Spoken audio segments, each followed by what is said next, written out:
2019년 미국 CPU 제조사 인텔의 Xe 그래픽 개발부서 수장 라자 코두르의 삼성전자 기흥사업부 방문, 그리고 인텔의 경쟁사 AMD와의 RDNA 라데온 모바일 그래픽칩 개발 프로젝트 협력 발표, 대망의 2020년 9월 AMD 경쟁사 엔비디아의 코드네임 암페어 아키텍처 기반의 RTX 30 시리즈 GPU 칩 전량 수주까지 세계인들은 경악을 금치 못하고 있습니다. 불과 1년 사이 삼성전자라는 대한민국의 반도체 파운드리 업체의 위상이 급속도로 상승했기 때문입니다. 먼저 삼성전자가 주목받게 된 엔비디아의 신제품을 살펴보죠. 9월 1일 발표된 엔비디아의 RTX 30 그래픽카드 시리즈는 전세계 그래픽 분야 전문가와 게이머들을 크게 놀라게 만들었습니다. 이전 세대인 RTX 20 시리즈 대비 2배씩 상승된 성능과 함께 동결된 가격으로 출시됐기 때문입니다. 메인스트림 포지션의 RTX 3070은 전세대 대비 2배의 성능에 동일한 $399, 플래그십 RTX 3080 역시 2080 대비 2배의 성능에 동일한 $699,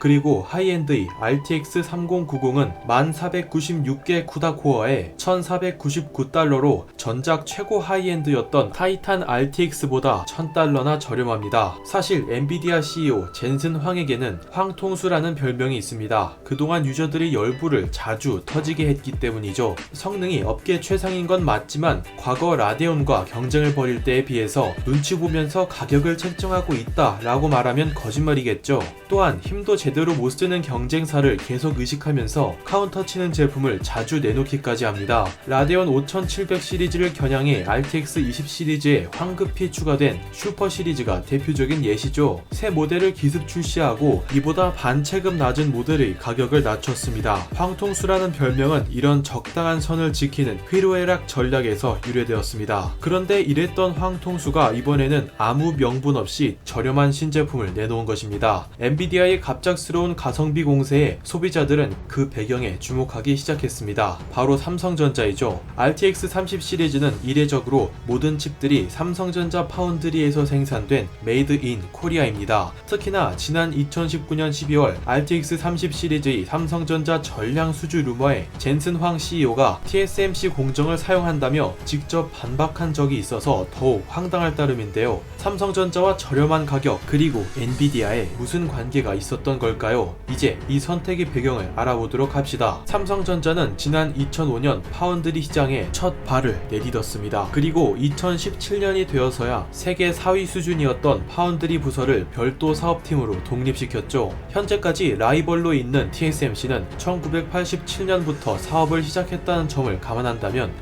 아주 많이 늦은 감이 있습니다. 디램이나 낸드 플래시 메모리 반도체를 만들던 삼성에게 있어서 비메모리 시장은 넘기 어려운 벽이 여럿 있었습니다. 대표적으로 신뢰입니다. 적기에 납품할 수 있는지, 공정의 수율 상태는 어떤지 팹리스 업체들에게 검증을 받아야 했습니다. 그래서 삼성전자는 퀄컴 등의 팹리스 업체들에게 매력적인 가격을 제시하며 물량 수주에 열을 쏟는 한편 우리도 이렇게 잘 만들 수 있다 라는 점을 어필하기 위해 자체 브랜드 엑시노스 SoC AP를 출범시켰습니다. 이 엑시노스 AP는 2020년 현재까지 자사 플래그십 스마트폰 갤럭시 S 시리즈에 탑재되고 있습니다. 하지만 삼성의 이런 노력에도 경쟁사 TSMC를 넘기엔 역부족이었습니다. TSMC의 슬로건은 고객과 경쟁하지 않는다 입니다. 발주업체들이 외주를 맡길 때 가장 걱정하는 것이 설계 기술의 유출인데요. 타사의 설계 도안을 그대로 받아 대신 생산해주는 파운드리 업종 특성상 자칫 미래의 경쟁사에게 기술의 핵심을 그대로 노출시키는 위험한 선택이 될 수 있기 때문입니다. 대표적인 예시가 인텔이죠. 2020년 현재 TSMC와 삼성전자의 공정 미세화 기술에 완전히 패배한 주제에 AMD처럼 팹 독립을 하지 않고 외주조차 주지 않는 이유입니다. 선택과 집중이라는 말이 있죠. TSMC는 1992년 민영화를 선언하며 과감히 자사 브랜드 반도체 설계를 하지 않겠다고 선언했고 지금까지 이 슬로건을 이어오고 있습니다. 덕분에 TSMC는 세계 메이저 반도체 설계 업체들의 두터운 신임을 얻고 있죠. 삼성전자는 지난 2019년 반도체 비전 2030을 발표합니다.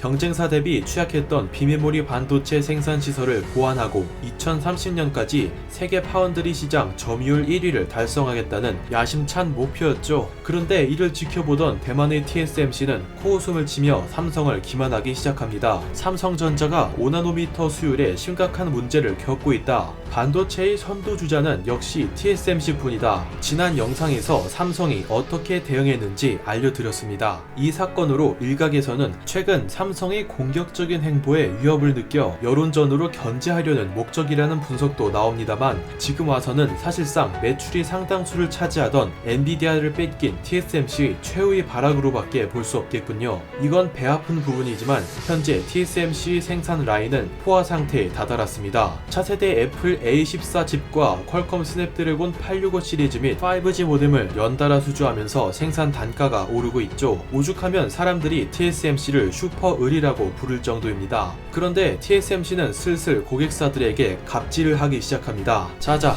적기 납품 일자를 맞추고 싶으면 돈을 더 내세요. 실제로 TSMC 측은 7나노미터 AMD 라이젠 CPU와 차세대 라데온 GPU 칩셋 수주를 먼저 받아버린 상태여서 엔비디아 측의 협상력이 크게 떨어지는 상황이었습니다. 그렇게 TSMC가 지나치게 잘 나가면서 자신을 홀대하자 엔비디아는 TSMC 견제를 위해 삼성을 데려옵니다. 삼성전자는 지난 GTX 700번대 케플러 아키텍처 시절부터 일부 보급형 칩셋을 생산했던 경험이 있습니다. 어려운 일은 아니었다는 것이죠. 너네 반도체 비전 2030 계획 짜고 있다며 우리가 전량 발주할 테니까 저렴하게 납품 좀 해봐. 그렇게 RTX 30 시리즈 GPU는 삼성전자 파운드리에 지난 3월 테이프 아웃되었습니다. 완성된 설계 도안이 파운드리에 보내진 것이죠. 즉 젠슨 황은 자신의 SNS로 RTX 30의 삼성 제조설에 반박한 지 3개월도 안 되어 삼성전자에게 도움을 요청했다는 말이 됩니다. TSMC와의 불화는 올 1분기부터 불거졌다고 유추할 수 있게 되는 것이죠. 그리고는 파격적인 가격에 RTX 30 시리즈를 내놓습니다. 삼성전자가 엔비디아의 요구사항을 완벽히 충족하면서 엄청나게 저렴한 가격에 납품할 수 있다는 점을 증명하다 못해 삼성 대신 홍보를 해버린 상황이죠. TSMC에 자극을 주기 위한 행보라고 보면 됩니다. 삼성 파운드리 사업부는 엔비디아 칩셋 전량 수주로 인해 올 3분기부터 매출이 크게 늘어나게 되었다고 합니다. 시장 조사 업체 트렌드포스의 예측에 따르면 삼성전자의 전세계 파운드리 점유율은 엔비디아 덕분에 17.4%를 기록한다고 합니다. 그리고 2020년 9월 1일 국내 언론과 업계에 따르면 젠슨 황은 향후 2에서 3년간 삼성전자 파운드리 사용 비중을 지속 확대할 계획을 세웠다고 합니다. 엔비디아가 이미 검증까지 끝냈겠다. 2021년에 출시될 인텔 Xe 외장 그래픽 카드 역시 삼성이 수주할 가능성이 더욱 높아졌군요. 한편 TSMC는 경쟁사 삼성을 기술력과 정직함으로 승부할 생각이 없습니다. 자신이 대주주로 있는 언론사를 굴려 일본처럼 여론전을 선택했죠. 어찌 보면 TSMC와 엔비디아의 불화는 필연적일 수밖에 없었다고 볼 수도 있겠습니다. 삼성전자의 반도체 비전 2030 계획은 이제 시작입니다. 이상 QH였습니다.